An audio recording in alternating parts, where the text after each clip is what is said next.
akong umiyak. Sabi ko, pag nangyari dito, para yung preaching personalan pa. Yung preacher, pag nagsalita, parang ako pinatatamaan, parang alam na alam yung buhay ko.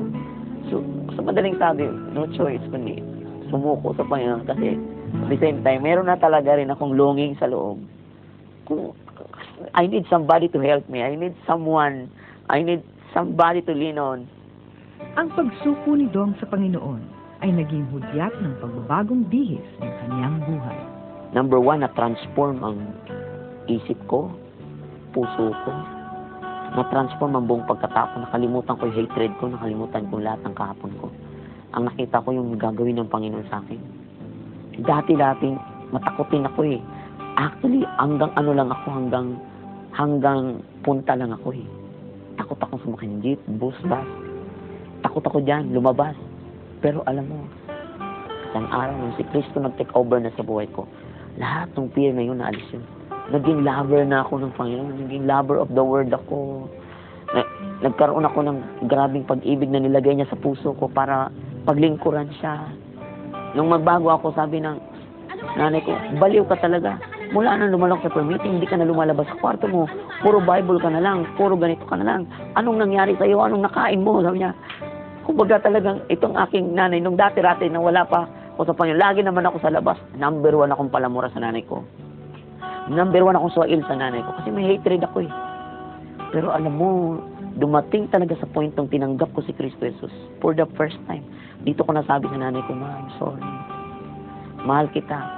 Yung hindi ko nga kayang sabihin sa mga kapatid ko na dati-rati naghahanap ako ng atensyon.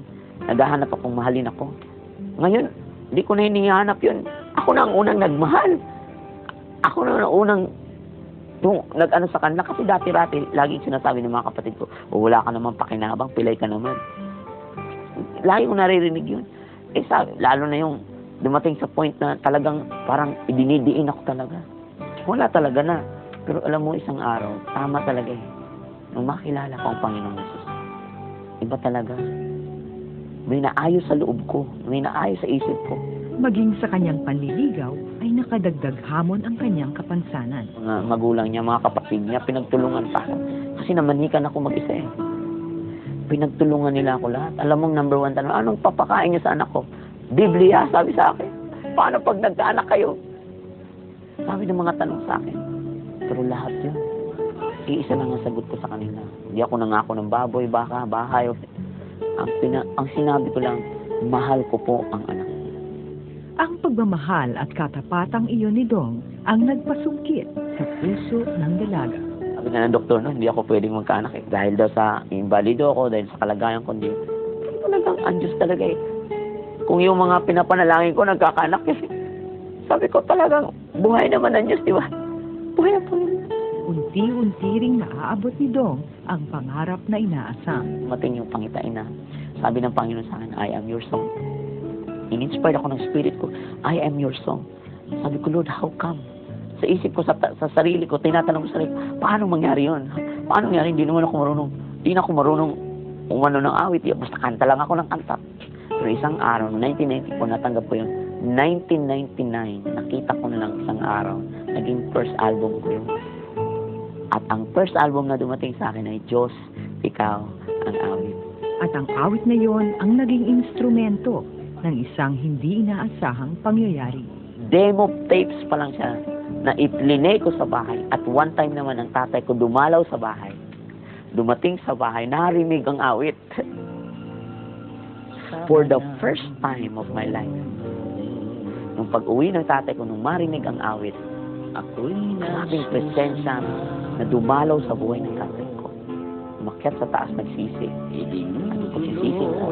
Ang tatay ko yung nagbalik loob sa nanay ko. For 25 years, nagkahiwalay sila, nagkabalikan sila. Ginamit din si Dong ng Panginoon upang makapagpagaling ng mga may sakit. Ang tawag na nila sa akin sa lugar namin nung natanggap ko ang Panginoon sa Abularyo eh. Kasi ang daming gumagaling. Ay minsan challenge pa nga sa akin. Lord, bakit ito? Pag pinatungan ng kamay gumagaling ako, hindi gumagaling. Anong hiwaga nito? Sa John 9, nasabi doon na pinapaintulot ng Diyos yung may kapansanan, pinapaintulot ng Diyos dahil para mahayag ang kapangyarihan ng Diyos. Salamat sa Diyos, nabasa ko yun. So, na-inspired na naman ako ulit. Kaya naman naging buhay na ni Dong ang maglingkod ng lubusan para sa Panginoon hanggang sa dumating ang isang pagkakataon. Dumating ang isang prophecy ng isang lingkod ng Panginoon sa akin. Sabi niya, nakita ka sa international airport. Many times, preaching and testifying that Jesus is alive. Nangyari lahat yun. Ang ginagawa ngayon ng Panginoong Hesus ay hindi biro-biro. Hindi biro-biro. Hindi siya tumitingin sa labas na anyo. Tumitingin siya sa puso. Although ito yung pinaka-greatest dreams ko ngayon not only to be used by God. Not only to be used by God. Ang pinaka-greatest dreams ko, maraming matransform through this kahinaan na to.